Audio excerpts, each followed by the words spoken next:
আসসালামু আলাইকুম। আজকে যে ঘটনা ঘটে গেল, নীলটেক সিংহাসন সরকারি প্রাথমিক বিদ্যালয়ের যে প্রধান শিক্ষক ইসমতারা বেগম, এই ঘটনার সাথে সম্পূর্ণ উনি জড়িত। এই যে আজকে যে লোহার বেঞ্চগুলো বিক্রি হয়েছে, এটা সম্পূর্ণ উনি করছে। উনি এর আগে 2-3 দিন আগে পুরাতন বই বিক্রি করছে 216 কেজি। তারপরে লোহা লাখ করে ওই দিনে ব্যস্ত, কিন্তু ওই দিন বেঁচে নাই, কারণ সকালবেলা গার্জিয়ানরা থাকে। উনি বলছে যে 12টার পরে আসতে। তো আজকে ওই ভ্যানওয়ালা 12টার পরে আসছে, আয়সা ওনারা খুঁজতেছে। উনি বলছে যে তাহলে চলো উপরে চলো। পরে উনি সহ আমি সহ উপরে গেছি। উনি দেখাই দিচ্ছে কোনগুলা বিক্রি করবো, ওগুলা ভ্যানওয়ালা আলাদা করছে। তারপর ব্যানার বলছে তুমি পাল্লা নিয়ে আসো ডিজিটাল। ব্যানারগুলো ডিজিটাল পাল্লা নিয়ে আসছে। ওনার সামনে মাপলো 304 কেজি হয়েছে। টাকা ব্যানারওয়ালা দিছে, ওনার হাতে আমি বুঝিয়ে দিছি 12,100 টাকা। এরপর উনি বলছে যে মালগুলা এখন দিবা না, কারণ এখন লোকজন থাকে, সন্ধ্যার একটু আগে দিবা। তো আমি বাসায় চলে গেছি, ব্যানারওয়ালা আমার ফোন দিছে, সন্ধ্যার একটু আগে আমি আসছি, আয়সা খুললা দিছি। এছাড়াও উনি ওনার ব্যক্তিগত সব কাজ আমার দিয়ে করা, যেমন ওনার বাড়ির কাজ, ওনার পার্লারের কাজ, বাগানের কাজ, ওনার এই যে মাদ্রাসার কাজ। আগে তো মিজান স্যারের যখন ডিগ্রি কলেজে চাকরি করতো, তখন ওনার ভাতও আমি দিয়ে আসতাম।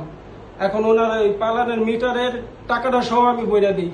ওনার পার্লারের যদি একটা কলা গাছ পড়ে গেছে, কলা না দেই, কামড়া না দেই, সব কাজ আমি করে দেই, ওনার ব্যক্তিগত কাজ। তারপরে এখন উনি কিভাবে আমি নির্দোষ, আমার দোষী বানাইতেছে।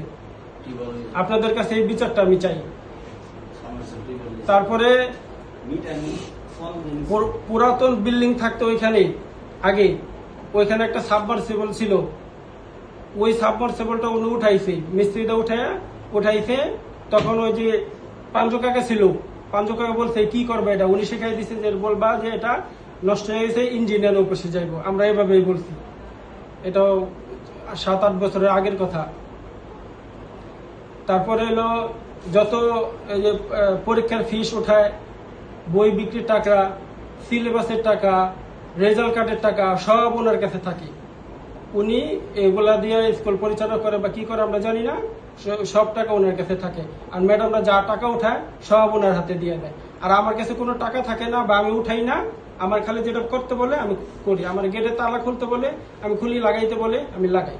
সকালবেলা আমি তালা খুলি, আবার বিকালবেলা যাওয়ার সময় লাগাই দিই।